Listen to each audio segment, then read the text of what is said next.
Bonjour à tous et merci de nous suivre dans ce nouveau JT breton. Au sommaire, ce jeudi, le défi des ports de pêche qui se déroule en ce moment dans le sud du Finistère. Notre journaliste Frédéric Lorenzon a embarqué sur un bateau ce mercredi. Son reportage dans un instant. Découverte aussi d'une nouvelle méthode pour rassurer les bébés dans les services de néonatologie. De petites pieuvres au crochet et les premières sont arrivées en Bretagne. Et puis un reportage insolite aussi dans cette édition, le tournage du clip d'une chanson sur la Bretagne par un chanteur français très connu en Chine. Dans le duplex, aujourd'hui, on va retrouver Philippe Eliès. Bonjour Philippe. Bonjour Julie. Et vous nous parlez de la Coupe de l'América ce jeudi. Tout à fait, la Coupe de l'América, c'est le plus vieux trophée sportif au monde qui date de 165 ans. Ça démarre demain aux Bermudes, une petite île qui est perdue au milieu de l'Atlantique. Il y a un défi français avec Franck Camas et beaucoup de Bretons à bord. Eh bien, on vous retrouve dans un instant pour en parler. Bienvenue à tous dans cette édition du jeudi 25 mai 2017. Et quoi de mieux pour ouvrir cette édition que de vous emmener au large. Le défi des ports de pêche qui se déroule en ce moment dans le sud du Finistère voit se défier 14 équipages. Des marins qui ne sont pas professionnels mais qui sont évidemment passionnés. Ce mercredi, les bateaux faisaient route vers les Glénans et Frédéric Lorenzon était du voyage. Partis de Plobanalec, l'Esconil, ils font route dans le petit temps vers l'archipel des Glénans. Ils, ce sont les 14 équipages de la flotte du défi des ports de pêche. Une régate imaginée il y a 30 ans sur un principe simple, réunir plaisanciers et marins-pêcheurs sur un même bateau le temps d'une régate.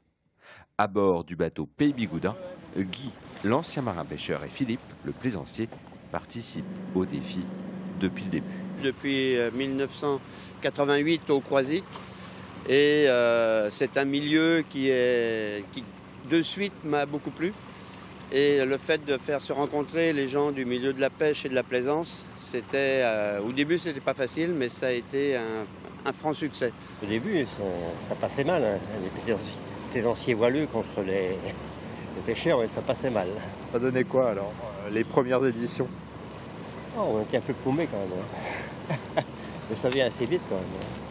Fin de la première manche, les Bigoudins sont derrière Royan. Les équipages débarquent pour une pause conviviale sur l'île Saint-Nicolas. L'occasion pour les sudistes du Grau-du-Roi de découvrir cet archipel. C'est magnifique. C'est notre président qui est disparu aujourd'hui, qui nous a pris par le callback, une dizaine, et il nous a dit voilà, il y a une manifestation qui s'appelle le défi, il faut qu'on aille la faire. On a appris à faire de la voile parce qu'on n'en avait jamais fait. Et puis on est parti à Granville, 1990 je crois. Et le défi 2018 aura lieu au Grau-du-Roi. La régate va chaque année de port en port, mais en 2016, la belle aventure a failli s'arrêter. L'association de Royan a repris l'organisation du défi 2016 in extremis. De 30 ports, on était 18 l'année dernière à Royan. Si on sautait une année, je pense que ça aurait été compliqué pour beaucoup de ports de refinancer et de remotiver leurs élus pour obtenir des subventions. Vient le temps du retour vers le continent avec toujours aussi peu de vent, mais l'envie toujours d'en découdre, histoire de défendre les couleurs de son port d'attache. Fin du défi 2017, dimanche, au Guilvinec. Richard Ferrand était en campagne dans sa circonscription ce jeudi à Huelgoat, une visite largement suivie par les médias après les révélations du canard enchaîné ce mercredi sur une opération immobilière en lien avec sa compagne, mais aussi après les propos attribués par son cabinet pour justifier l'embauche de son fils comme assistant parlementaire.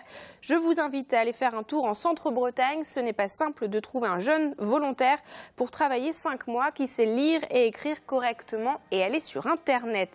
Des propos honteux de son personnel, selon le candidat. Hervé Chambonnière l'a suivi dans sa journée. On écoute Richard Ferrand. On n'est pas une seconde. On démissionne quand on est coupable de quelque chose. Je ne suis coupable de rien, ni sur le plan légal, ni sur le plan moral. Les petites pieuvres débarquent en Bretagne, alors pas sur les plages, mais dans les services de néonatologie. En crochet, elles sont de véritables aides pour les prématurés. Les premiers nourrissons à bénéficier de ces créations nées au Danemark sont ceux du centre hospitalier de Saint-Grégoire, près de Rennes, comme nous le montre Claudia Caratori. À sa naissance, ce bébé plume a reçu une petite pieuvre, placée dans sa couveuse, toujours sous surveillance.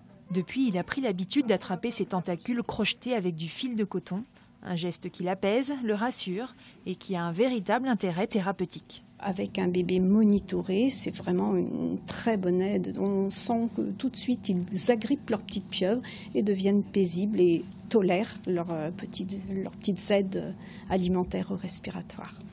Ces petites pieuvres, la maternité de Saint-Grégoire est la première en Bretagne à les proposer aux parents de bébés prématurés, grâce à Sandrine, auxiliaire de vie, qui a entendu parler du projet par sa maman. Certaines pieuvres ont des petits prénoms, c'est pas une obligation, c'est les bénévoles qui font comme elles veulent. Adenora, par exemple, ici. Mais avant d'arriver à la maternité, les pieuvres passent par de nombreux contrôles. C'est pourquoi des ateliers sont organisés, comme ici à Écolène, pour les crocheteuses bénévoles, venues montrer leurs pieuvres crochetées en suivant les règles strictes mises en place par l'association.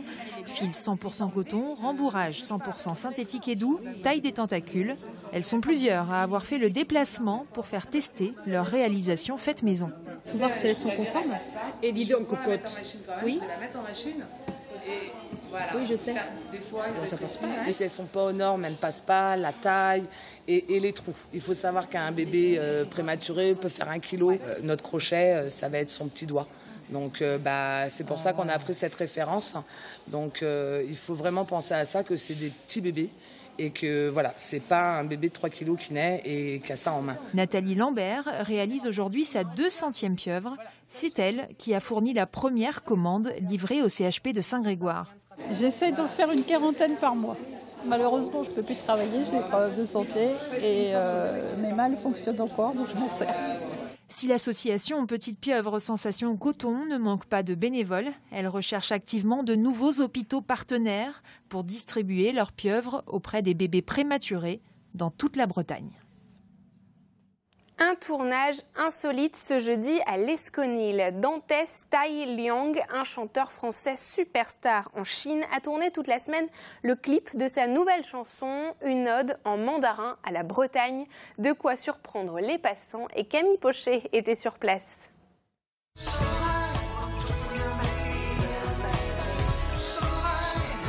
Connaissez-vous Dantès Tai Liang ? Véritable star en Chine, ce Savoyard tourne le clip d'une toute nouvelle chanson en Bretagne. Et pour cause, sa nouvelle création en mandarin parle de Saint-Malo ou de la forêt de Brocéliande.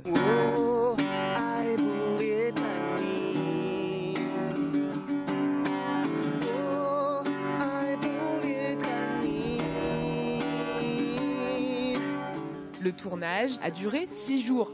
Autour du jeune homme, les passants s'interrogent et trouvent l'idée insolite. On a plutôt des chanteurs bigoudins ici, des chanteurs français qui chantent en Chine, non, je ne connais pas. Faire connaître la Bretagne auprès des Chinois, ça peut être très intéressant. Dantès a appris le mandarin dès l'âge de 11 ans. Il est connu là-bas pour être le premier Français à chanter en chinois. Désormais, il exporte les images de son pays d'origine et quand on lui parle de clichés, il assume. Ça fait quand même plus de 12 ans que je vis en Chine et donc du coup j'ai quand même une vision qui se rapproche un petit peu des Chinois maintenant. Et je me dis quand j'arrive dans un endroit, ce qui paraît cliché pour quelqu'un qui habite là tout le temps, pour nous ça fait rêver. Tout comme nous quand on va en Chine par exemple, on va sur la Grande Muraille, alors ça fait cliché mais ça fait quand même rêver. Le réalisateur, également un Français expatrié à Shanghai, travaille seul avec le jeune chanteur sur ce projet. Le duo insolite a profité du soleil breton toute cette semaine pour faire le plein d'images. Autre mélange de cultures, quand le Bénin et la Bretagne se rencontrent, cela forme le Gangbei Brass Band. Les 8 membres de la formation sont en résidence toute la semaine à Plomodierne, à l'initiative du Festival du Bout du Monde. Ils seront ce samedi en concert à Langonette. Aurélia Bossé.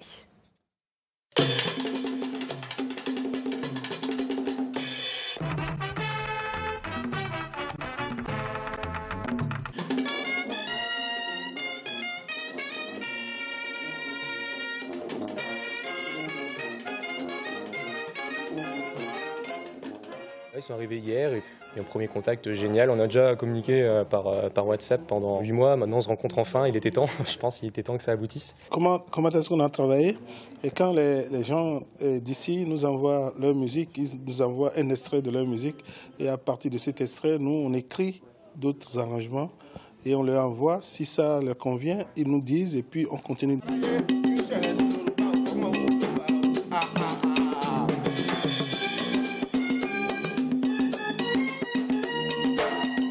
commun avec le groupe. En 5 jours, c'est vrai que c'est assez compliqué. Après une résidence, on travaille tout le temps, donc il n'y a pas de raison que ça ne fonctionne pas. Ils ont beaucoup d'expérience, donc ils pourront nous guider là-dedans aussi. C'est la première fois que la musique béninoise elle est mélangée à la musique bretonne. La musique n'a pas de frontières, elle n'a pas de barrière. C'est-à-dire que vous soyez français, breton ou fon ou goût, peu importe, c'est les instruments qui ont leur langage universel. Et donc les bombardes n'ont eu aucune difficulté à croiser nos cuivres, à croiser nos percussions et même nos voix.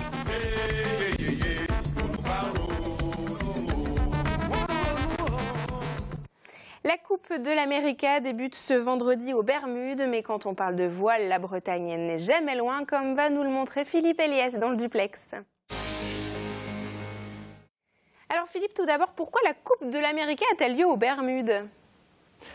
Elle a lieu aux Bermudes parce que c'est une compétition un peu particulière. Le vainqueur a le droit de choisir le lieu, l'arme et le format. Donc les Américains ont choisi de quitter San Francisco et de venir aux Bermudes, qui est une toute petite île perdue au milieu de l'Atlantique. Ils ont choisi de changer les bateaux, non pas des catamarans de 72 pieds, mais de 50 pieds. Ce sont des bateaux plus petits, mais très spectaculaires, avec des ailes rigides, qui sont capables de voler à 60-70 km/h. Et ce défi français a une forte coloration bretonne. Il y a déjà Franck Camas qui est à l'origine de ça. Alors Franck Camas n'est pas véritablement breton, mais il vit à Lorient depuis 20 ans. Il s'est associé avec Michel Desjoyaux et Olivier de Kersauzon. Eux, ce sont des vrais bretons. À bord du bateau, il y a 4 équipiers qui sont de vrais bretons. Donc c'est un équipage à 80-90% breton. Il y a aussi, ce bateau a été construit aussi dans des chantiers bretons. On a beaucoup d'architectes qui ont travaillé sur le bateau. On a des techniciens qui travaillent pas seulement sur ce bateau-là, mais dans d'autres teams. Et puis le défi français, en fait, s'est entraîné, sa base est à Lorient, et se sont entraînés à Lorient-Poulbic pendant 2 mois. Alors quelles sont les chances de notre défi français ? Franchement, elles ne sont pas énormes parce que pour la Coupe de l'América, pour la gagner, il faut 2 choses. Il faut du temps, il faut de l'argent. Ils sont partis très tard, donc ils ont manqué de temps, ils ont manqué un peu d'argent. Ils ont un budget de 30 millions d'euros, qui peut paraître conséquent, mais c'est rien par rapport aux Anglais qui ont un budget de 145 millions d'euros. Donc les chances françaises, elles ne sont pas très importantes. Merci beaucoup en tout cas Philippe Eliès. On suivra ça évidemment avec vous dans le Télégramme. À bientôt. Et c'est la fin de cette édition. Merci beaucoup de nous avoir suivis. Pas de journal exceptionnellement ce vendredi, mais votre magazine quotidien L'Instant T à partir de 19h. On se retrouve lundi. Très bonne soirée et bon week-end.